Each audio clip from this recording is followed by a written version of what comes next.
Good morning बच्चों, class 11।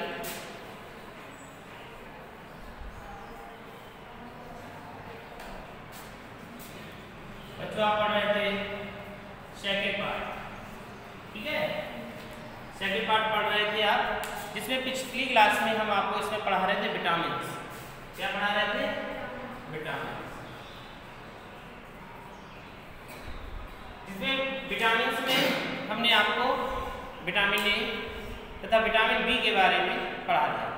Vitamin B के कई पार्ट थे जिनको हमने आपको बताया था, लेकिन सारे पार्ट जो हैं वे किससे रिलेटेड हो रहे हैं, उसमें कौन सी एक बात है जो निकल कर आ रही है, वो है रक्त अल्पता, खून की कमी। यानी कि जो जितने भी चीज़ें हैं, त्वचा का फटना है ना, तो सारी चीज़ें किससे रिलेटेड है? ब्लड से रिलेटेड है, ठीक है। बेरी बेरी रोग हो जाता है, ये सारे लक्षण किसमें आ जाते हैं? Vitamin B. आज हम नए विटामिन के बारे में पढ़ाएंगे जिसका नाम है विटामिन सी। तो आज हम चालू करेंगे उसी प्रकार से, वही कॉलम होगा आपका नाम, स्रोत, कार्य और रोग। तो सबसे पहले नाम कितना है इसमें और नाम, स्रोत, कार्य और रोग, ये सब आ रहा है ना। इसी प्रकार से इसके हम कॉलम बना लेंगे।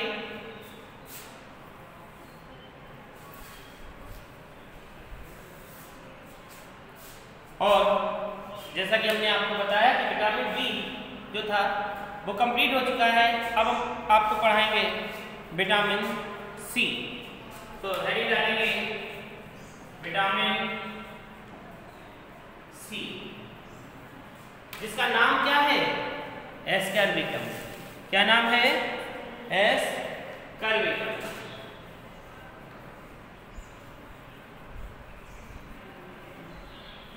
देखिए अम्ल आ गया, यानी कि एसिड आ गया, यानी कि कैसे पदार्थ हो गए? खट्टे, है ना। एस्कर्बिकम। और इसके जो स्रोत है, यानी कि विटामिन सी हमें मिलेगा किससे, कैसे प्राप्त होगा, क्या खाएं कि विटामिन सी हो? क्योंकि विटामिन ए में तो हमने ये समझ लिया कि विटामिन ए में ये चीज़ें खाओ तो विटामिन ए प्राप्त होगी। विटामिन बी में हमने जाना कि हमें ये चीज़ें खाने से विटामिन बी प्राप्त होगी। अब विटामिन सी में हम क्या खाएंगे जिससे हमें विटामिन सी प्राप्त हो? लेकिन इसमें अम्ल आ रहा है, और अम्ल से हम क्या समझ गए कि इसमें खट्टे पदार्थ होंगे, क्योंकि इसका पीएच मान कितना होगा? 7 से कम होगा। तो लिखेंगे नींबू, आंवला, संतरा, नींबू, आंवला, संतरा एवं खट्टे पदार्थ, खट्टे फल। यानी कि जो खट्टे फल होंगे उसमें क्या होगा? सिट्रस होगा। और हरे पत्तीदार सब्जियां, हरे पत्तीदार सब्जियां, हरे पत्तीदार सब्जियां, टमाटर आदि। तो देखिए जो विटामिन सी है, एस्कर्बिकम है, जिसका स्रोत क्या है? नींबू है, आंवला है, संतरा है, खट्टे फल है, हरी पत्तीदार सब्जियां, टमाटर आदि है, ठीक है। अब इसके स्रोत कार्य क्या है? हमने ये तो खा लिया, तुमने बताया विटामिन सी थी, लेकिन ये हमारे शरीर में कार्य क्या करेगा? क्या कार्य? इससे हड्डियां क्या होती हैं? मजबूत होती हैं, है ना। तो लिखेंगे आरबीसीएस के निर्माण में, आरबीसीएस प्रतिरक्षियों के निर्माण में। देखिए आरबीसीएस क्या है? लाल रुधिर कणिकाएं, और उसमें क्या होती है? प्रतिरक्षी होते हैं, प्लेटलेट्स होती हैं। उसके निर्माण में क्या होते हैं? सहायक होते हैं, जल्दी जल्दी प्लेटें बनती हैं। जैसे कीवी है, जब शरीर में प्लेटें कम हो जाती हैं तो कीवी कैसा लगता है खाने में? खट्टा खट्टा सा लगता है। तो ये देखो इसके अंदर आंवला भी दिया जाता है, संतरा भी उसे दिए जाते हैं खाने के लिए। जब किसी के अंदर कमजोरी महसूस होती है तो उसे आंवले का चूर्ण दिया जाता है, संतरे दिए जाते हैं। क्यों? क्योंकि प्रतिरक्षी ज्यादा बने और उसके अंदर क्या जाए? बात आ जाए, है ना। और लिखेंगे निर्माण में और हड्डियों, दांतों और मसूड़ों के लिए आवश्यक, हड्डियों, दांतों और मसूड़ों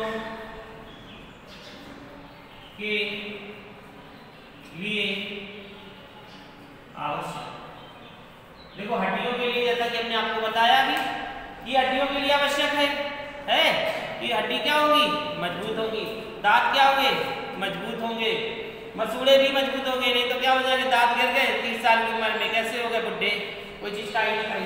तो इसके लिए क्या है, अगर हमने ये नहीं खाया और ये नहीं खाए और ये कार्य हमारे शरीर में नहीं हुआ और कमी हमें इसकी हो गई, तो रोग कौन सा उत्पन्न हो जाएगा।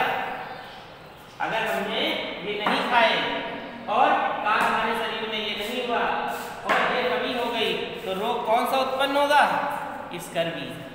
क्या रोग होगा, स्कर्वी। नोट कर ले।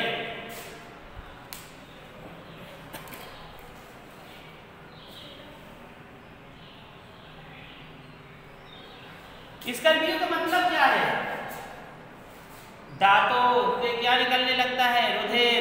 नोट करना चाहो तो लिख लो इसके पीछे, दांतों से रुधिर का निकलना, कमा हड्डियों का कमजोर होना, दांतों का रुधिर का दांतों से निकलना, रुधिर का दांतों से निकलना, कमा हड्डियों व मसूड़ों का कमजोर होना, हड्डियों व मसूड़ों का कमजोर होना तथा दांतों की वृद्धि कम होना, तथा दांतों की वृद्धि का रुकना आदि, तथा दांतों की वृद्धि का रुकना आदि। तो विटामिन सी में जो था सिर्फ एक ही है, और विटामिन सी से इतने सारे रोग हो जाते हैं, हड्डियां कैसी हो जाती हैं, कमजोर हो जाती, सख्त हो जाती है, और जहां पर गिरे वहीं पर टूट गई।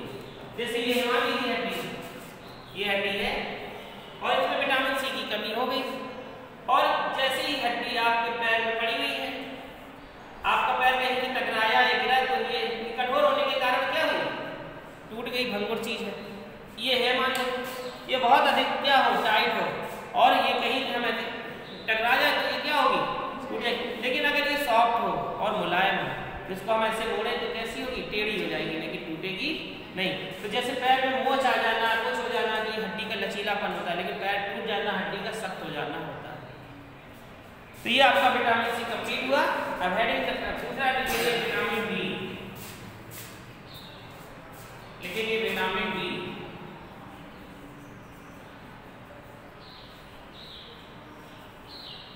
विटामिन डी जिसका नाम है कैल्सीफेरॉल, इसका नाम है कैल्सीफेरॉल,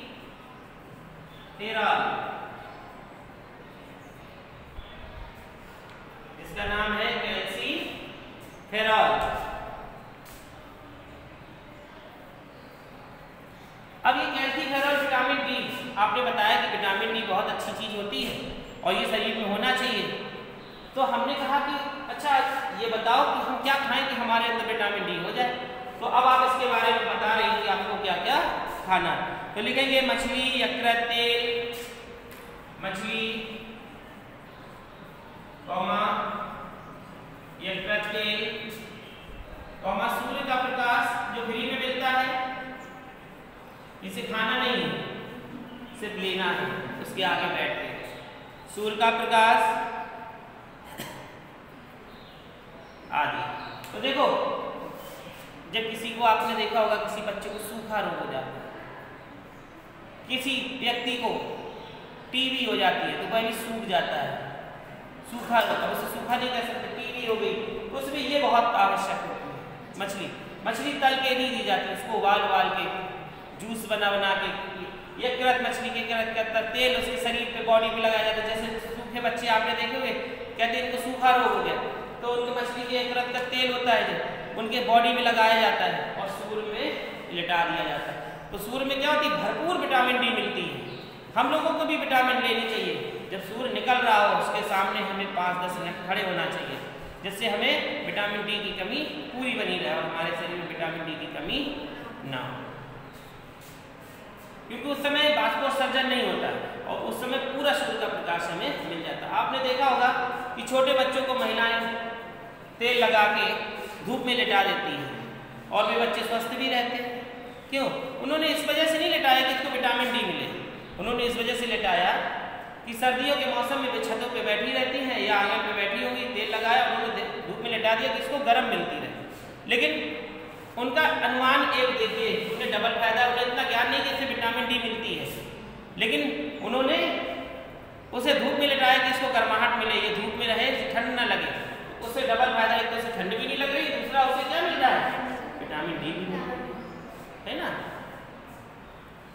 अब इसमें इसका कार्य क्या करेंगे ये लिखेंगे यह प्रतिऑक्सी कारक की तरह कार्य करता है। यह प्रतिऑक्सी कारक की तरह, यह प्रतिऑक्सी कारक की तरह कार्य करता है। यह प्रतिऑक्सी कारक की तरह कार्य करता है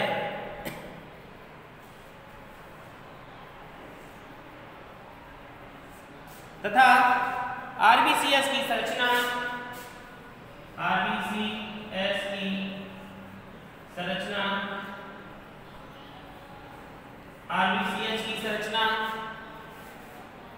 और शरीर की पेशियों को संभालने का भी कार्य करता है और शरीर की पेशियों को संभालने का कार्य करता है।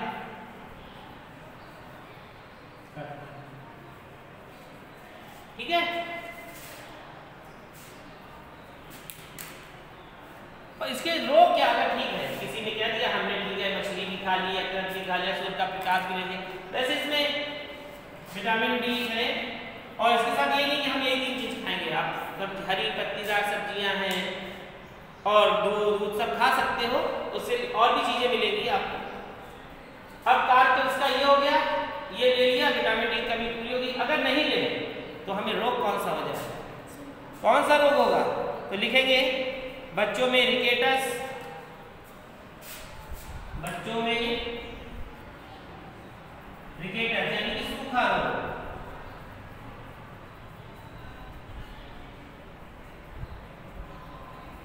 बच्चों में रिकेटस, सूखा रोग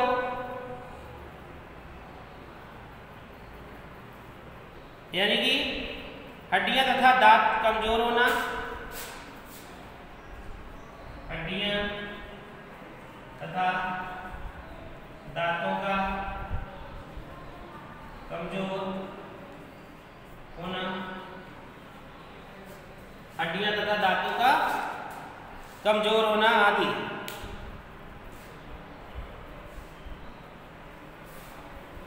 अच्छा, बच्चों में तो रिकेटस हो गया, बड़ों में क्या होगा?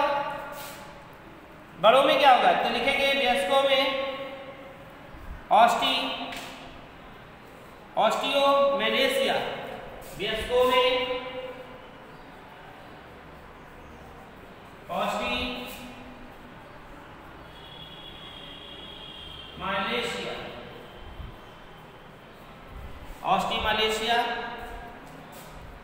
ऑस्टियोमेलेशिया, तो ये वयस्कों में रोग हो जाता है ऑस्टियोमेलेशिया। क्या होता है ऑस्टियोमेलेशिया?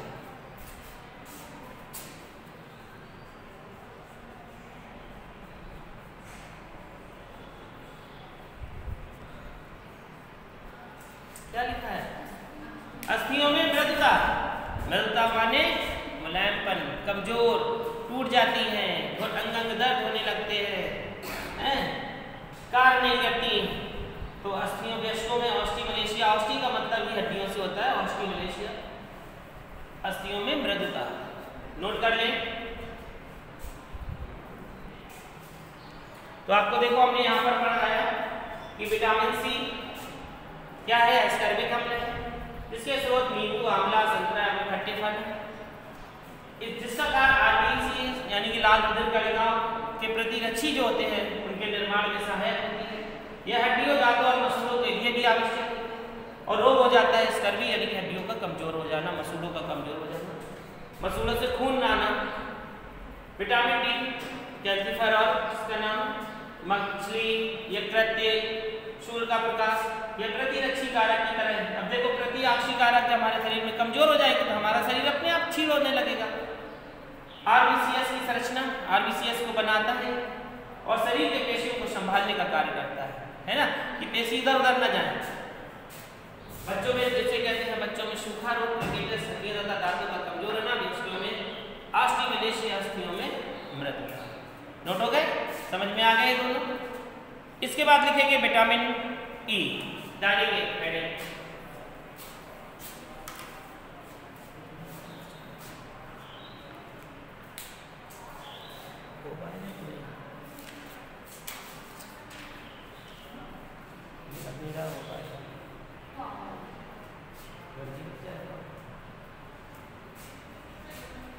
तो जो विटामिन ई है इसे डाल लेंगे।